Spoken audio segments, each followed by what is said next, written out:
रहे हैं आज तक। मैं हूं आपके साथ नवजोत रंधावा। दोपहर के 2 बज चुके हैं और बड़ी खबर इस वक्त की, सरकार के प्रस्ताव पर किसान संगठनों की बैठक शुरू होने वाली है। कल 10वें दौर की बातचीत है। सरकार ने किसानों को प्रस्ताव दे दिया है, कानून को 1.5 साल के लिए टाल देने की बात कही है और एक कमेटी भी बनाने की बात कही गई है। अब इस समय फिलहाल किसान इसी प्रस्ताव पर बात कर रहे हैं और इसी के लिए वो इकट्ठा हुए हैं। बैठक के बाद किसान शाम 5 बजे एक प्रेस कॉन्फ्रेंस भी करेंगे और बताएंगे कि उनकी आगे की रणनीति क्या रहने वाली, क्योंकि कल एक बार फिर से सरकार के साथ किसानों की बातचीत होनी है। और वहीं दूसरी तरफ ट्रैक्टर ट्रॉली रैली को लेकर भी किसानों और पुलिस के बीच बेनतीजा रही बातचीत और किसान दिल्ली में रिंग रोड पर ट्रैक्टर रैली निकालने को लेकर अड़े हैं, जबकि पुलिस ने कहा कि रैली की इजाजत यहां पर नहीं दी जा सकती है। सरकार इस बात पे अड़ी है कि वो रिंग रोड पे हमें नहीं करने देंगे परेड, और हम इस बात पे अड़े हैं कि हम वहीं करेंगे, इससे ज्यादा कुछ नहीं।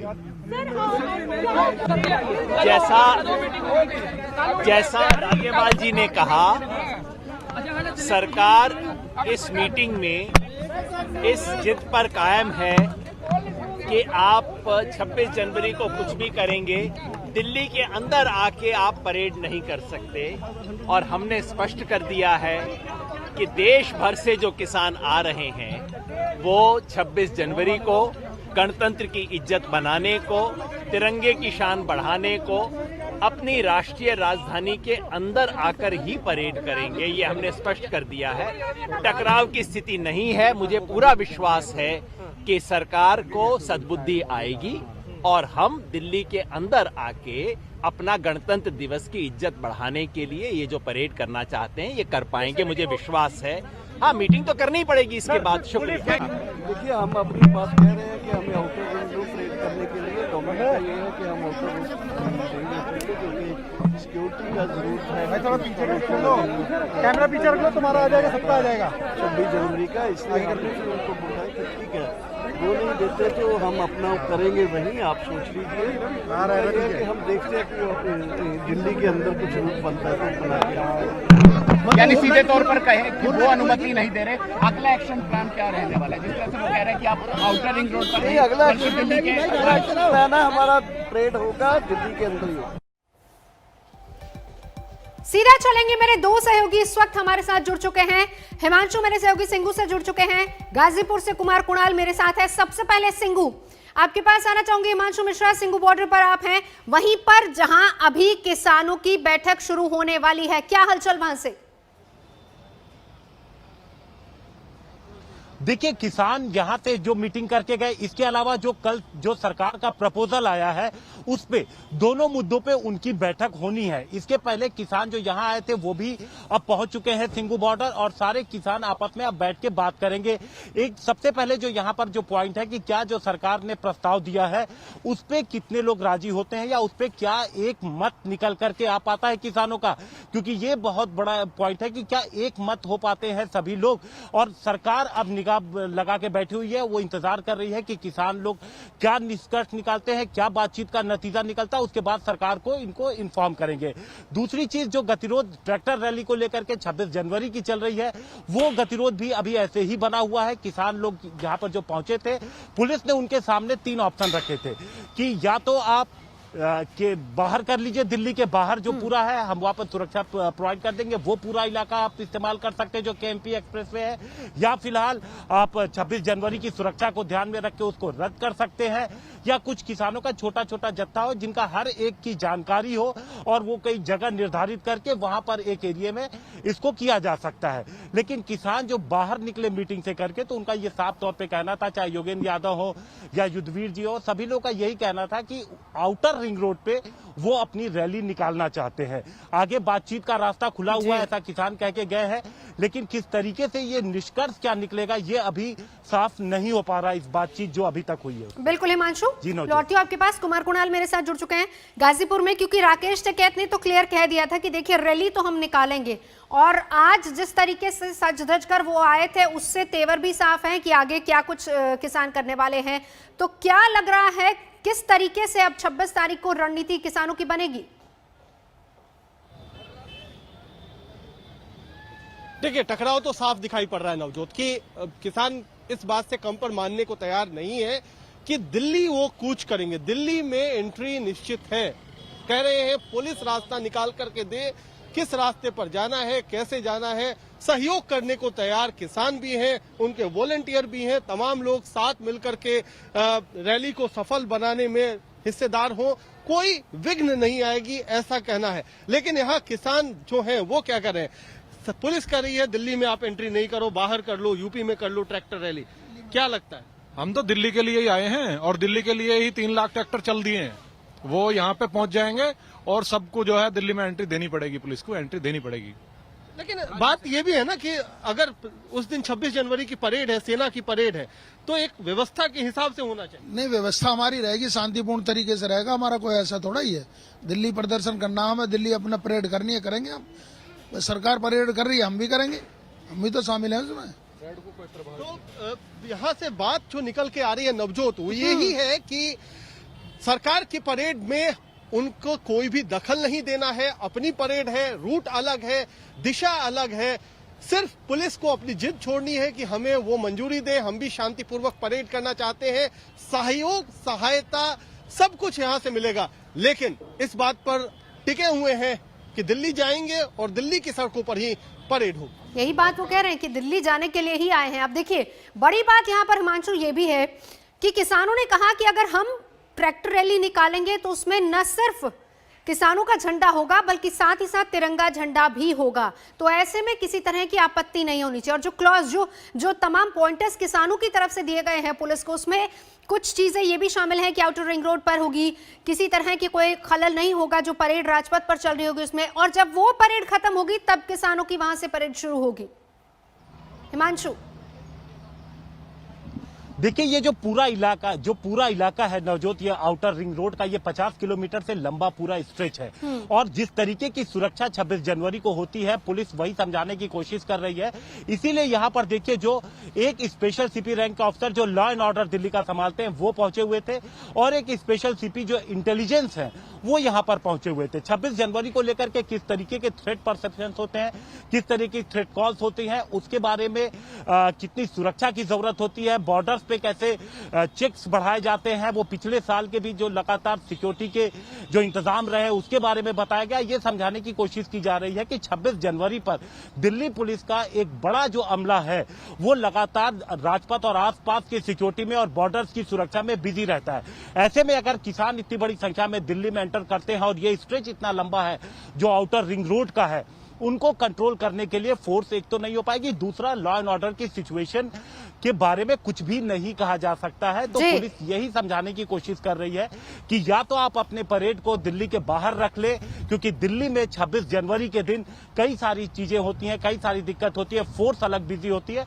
तो इन चीजों पर अभी गतिरोध बना हुआ है। देखते हैं कि आगे, क्योंकि जब हमारी बात हुई यहाँ से, जब किसान निकल रहे थे, योगेंद्र यादव भी निकल रहे थे, हमने पूछा तो उनका कहना था नहीं, अभी बातचीत का वक्त है, अभी बातचीत आगे होगी।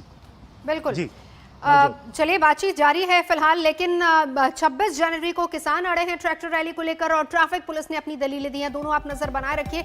और इस बीच हम आपको ये भी दिखाते हैं कि आखिर किसान क्या चाह रहे हैं, बातचीत जो हुई है उसके बाद क्या कुछ आगे हो सकता है, यानी कि 26 तारीख की रणनीति क्या कुछ हो सकती है। देखिए, सरकार ने दिया है कानूनों पर 1.5 साल रोक का प्रस्ताव। इसी को लेकर 2 बजे का वक्त था जब सिंघू बॉर्डर पर बैठक होनी थी। इस दौरान कमेटी बनाकर आपत्तियों पर हम चर्चा भी करेंगे, सरकार कह रही है, यानी कि समाधान और बीच का रास्ता जिसका इंतजार सभी को है। कृषि मंत्री ने कहा है कि कमेटी की सिफारिशों को लागू किया भी जाएगा और ये पूछी जाएंगी, किसानों को भी इन्वॉल्व इसमें किया जाएगा। किसानों और सरकार के बीच 10वें दौर की चर्चा हुई है और इस बीच सरकार ने दिया है कानूनों पर 1.5 साल की रोक का प्रस्ताव भी। लेकिन क्या किसान मानेंगे या नहीं, इसको लेकर फिलहाल बैठक हो रही है। और बंगाल में चुनावों से पहले मानो हिंसा का दौर शुरू हो चुका है। सत्ता पाने के लिए सियासी नेताओं के तेवर काफी उग्र होते जा रहे हैं। 2 दिन पहले टीएमसी के कार्यकर्ताओं ने गोली मारने जैसे नारे लगाए तो बीजेपी ने भी कुछ उसी अंदाज में उसका जवाब दे दिया। जय श्री राम, जय श्री राम, जय श्री राम। सुनो बीजेपी वालों, दूध मांगो तो खीर दे बंगाल मांगो तो छीड़ देंगे। तृणमूल के गद्दारों को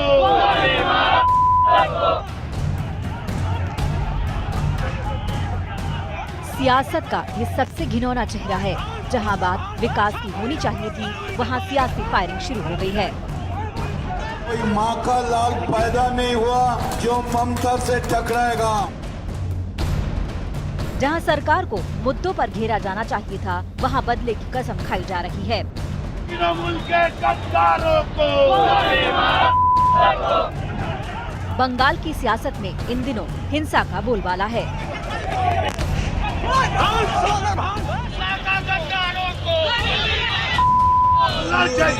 मार देंगे, काट देंगे, तोड़ देंगे, फोड़ देंगे। जीत के लिए सियासत शब्दों की मर्यादाएं लांघ रही है। सत्ता की लड़ाई में हिंसा को हथियार बनाया जा रहा है। टीएमसी के गोली मारने वाले नारे का जवाब देने में बीजेपी ने तनिक भी देर नहीं की। बुधवार को हुगली में शुभेंदु अधिकारी के रोड शो में गोली का बदला गोली से देने का नारा लगाया गया था। रोड शो में जय श्री राम का नारा गूंजा, फिर गद्दारों को गोली मारने का। अब टीएमसी नेता मदन मित्रा की धमकी भी सुन लीजिए। सुनो बीजेपी वालों, दूध मांगो तो खीर देंगे, अगर बंगाल मांगो तो छीड़ देंगे। मंगलवार को मिदनापुर में मंच संभाल रहे थे मदन मित्रा। जब ऐसी भड़काऊ नारेबाजी पर सवाल उठे तो नेताजी को विरोधियों की नारेबाजी याद आ गई। क्या बोल रहा है, गोली मारो? हम तो उधर में जा रहा था, उधर से गोली मारा, स्लोगन नहीं, गोली मारा, बॉम्बिंग किया, पूरा पुलिस का सामने हुआ, प्रेस भी था। तो अभी नारा कौन लगा कि किसका बॉडी लैंग्वेज है? ए मरो, ए जय श्री राम, किसका नारा है? तो आप देख लीजिए। बंगाल की सियासत में हिंसा मानो सटीक फॉर्मूला बन गया है। हिंसा वाले भड़काऊ बयान पर टीएमसी कह रही है कि उन्हें आत्मरक्षा का अधिकार है। हम तोड़ रहा है चारू मार्केट में गाड़ी, कौन जय श्री राम बोल के डंडा मार के गाड़ी मोटर बाइक तोड़ रहा है? और एक बात हम कहने चाहते हैं, अगर रोज अब कुत्ता को भी जाके काटेगा ना, लात मारेगा, एक दिन कुत्ता भी भोग देगा। तो रोज अगर आप गोली मारेगा बोलेगा, तो मुझे आत्मरक्षा करना मेरा कॉन्स्टिट्यूशनल राइट है। बीजेपी अमर्यादित बयानबाजी के लिए टीएमसी पर सवाल उठाती रही है। पार्टी इसे टीएमसी की संस्कृति बता रही है। की राजनीति, ममता जी की सरकार हिंसा की पर्यायवाची है। वहाँ रोज बम गोली चलती है, वहाँ हमारे कार्यकर्ता रोज घायल होते हैं। अल्टरनेट डे हमारे कार्यकर्ताओं की हत्या हो रही है, कार्यालय में तोड़फोड़ हो रही है। तो कुल मिलाकर अराजकता का वातावरण ममता जी ने बनाया है, पर हमारे कार्यकर्ता दमखम के साथ वहाँ लगे हुए। आखिरकार बंगाल का हितैषी कौन है, कौन गद्दार है? सियासी संग्राम शुरू होने से पहले एक दूसरे पर निशाना लगाया जा रहा है। तृणमूल से भाजपा में आ रहा है, उसे ये लोग गद्दार बोल रहे हैं। अगर एक नेता, एक वरिष्ठ नेता अगर खुलेआम बोलता है कि किसी का सर फोड़ दो, उसका मतलब उसका खून कर दो, तो कार्यकर्ता क्या करेगा? तृणमूल कांग्रेस का जो ऐसा कार्यकर्ता का कल्चर है, वो खुलेआम बोल रहा है कि उसको गोली मार दे। गद्दार कौन है? मुकुल राय गद्दार है, शुभेंदु अधिकारी गद्दार है, जो लोग तृणमूल छोड़कर आए वो लोग गद्दार है। तो उसका कॉन्टेक्स्ट भिन्न है। बीजेपी के लिए टीएमसी गद्दार है, लेकिन अमर्यादित बयान की रेस में बीजेपी नेता भी पीछे नहीं है। सुनिए पार्टी नेता सौमित्र खान का बयान। বাংলার গর্ব মমতা ব্যানার্জি কি করেছেন? বাংলার গর্ব মমতা ব্যানার্জি তার একটা নরকের কীট অভিষেক বন্দ্যোপাধ্যায়কে তৈরি করেছেন। তিনি কিছু তরবারি তৈরি করেছেন। हिंसा, मारकाट, खून खराबे पर सभी के दामन में दाग है। इसे लेकर कांग्रेस को बीजेपी और टीएमसी पर हमला करने का मौका मिल गया है। बराबर बोली बीजेपी एवं तृणमूलेर राजनैतिक पार्टी क्लोन्ड হয়ে গিয়ে তৃণমূল পার্টি জন্ম হয়েছে অন্তত ভাবধারার প্রশ্নে, অর্থাৎ যা বিজেপি তাই তৃণমূল, তাদের ভাবধারার প্রশ্নে। बंगाल में केंद्रीय चुनाव आयोग की टीम बैठक कर रही है ताकि आगामी चुनावों को शांतिपूर्ण तरीके से संपन्न कराया जा सके, लेकिन बेलगाम नेता कार्यकर्ता सुधरने का नाम नहीं ले रहे। उत्तरी परगना से दीपक बेदनाथ, हुगली से भोलानाथ साहा और कोलकाता से इंद्रजीत कुंडू के साथ आज तक ब्यूरो। ऑस्ट्रेलिया में इतिहास बनाकर टीम इंडिया आज स्वदेश लौट आई है। ब्रिस्बेन में मेजबान टीम को 3 विकेट से मात देकर भारतीय टीम ने 2-1 से सीरीज पर कब्जा कर लिया। टीम इंडिया के कुछ खिलाड़ी जहां मुंबई लौटे, वहीं कई खिलाड़ी आज सुबह दिल्ली आए हैं। विराट कोहली की जगह कप्तानी करने वाले अजिंक्य रहाणे का घर में भव्य स्वागत हुआ। मुंबई में ढोल नगाड़ों के साथ खिलाड़ियों का स्वागत हुआ। उधर 89 रन की नाबाद पारी से जीत दिलाने वाले ब्रिस्बेन टेस्ट के man of the match Rishabh Pant आज सुबह दिल्ली पहुंचे। यहां उन्होंने कहा कि वो सीरीज जीतकर बेहद खुश हैं। उन्होंने साथ ही साथ ये भी कहा कि पूर्व कप्तान महेंद्र सिंह धोनी से तुलना की जगह अपना खुद का नाम बनाना चाहते हैं।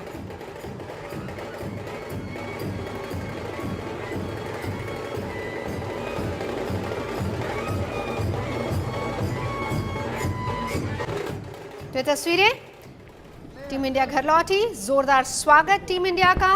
इतिहास बनाकर लौटी है टीम इंडिया, 2-1 से सीरीज पर कब्जा किया। जबरदस्त ढोल नगाड़ों के साथ स्वागत हुआ टीम इंडिया का।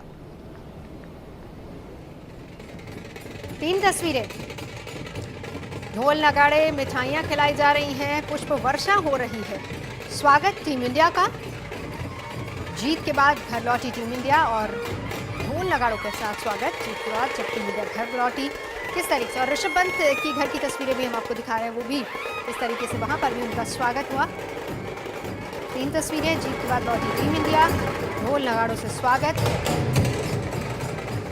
हर तरफ टीम इंडिया की बल्ले बल्ले।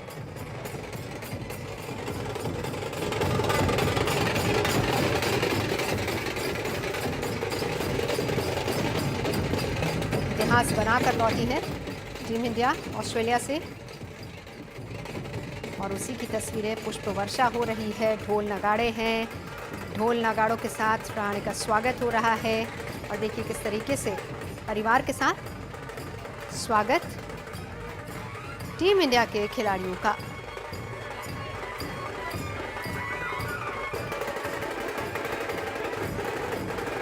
एयरपोर्ट पर जोरदार स्वागत, टीम के कुछ खिलाड़ी मुंबई पहुंचे, कुछ दिल्ली पहुंचे, दोनों जगहों पर भव्य स्वागत हुआ टीम इंडिया के खिलाड़ियों का।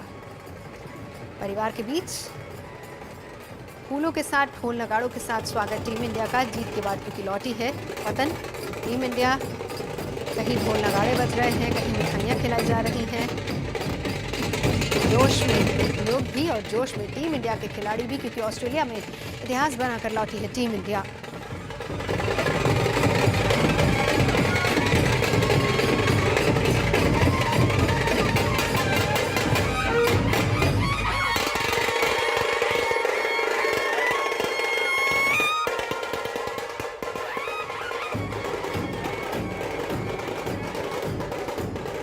ऋषभ पंत दिल्ली पहुंचे, सवाल उनसे किया गया तो उन्होंने कहा कि सीरीज जीतकर काफी खुश हैं, लेकिन पूर्व कप्तान महेंद्र सिंह धोनी के साथ तुलना की जगह वो अपना खुद का नाम बनाना चाहते हैं।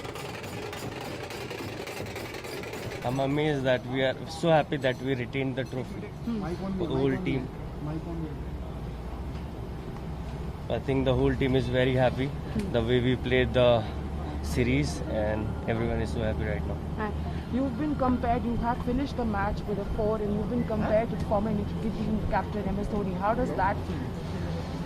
It feels amazing when you compare someone like MS Dhoni and you compare me with him. It's been amazing, but I don't want people to compare with me with anyone. I want to make myself as a name in Indian cricket. That's the only thing I'm focusing, because it's not good that you compare some legend with some youngster. नमस्कार, मैं हूं अंजना ओम कश्यप। हमें उम्मीद है ये video आपको पसंद आया होगा। लेटेस्ट खबरों के लिए यूं ही देखते रहिए आज तक, और इस वीडियो के पसंद आने पर लाइक, शेयर एंड सब्सक्राइब करना ना भूलें।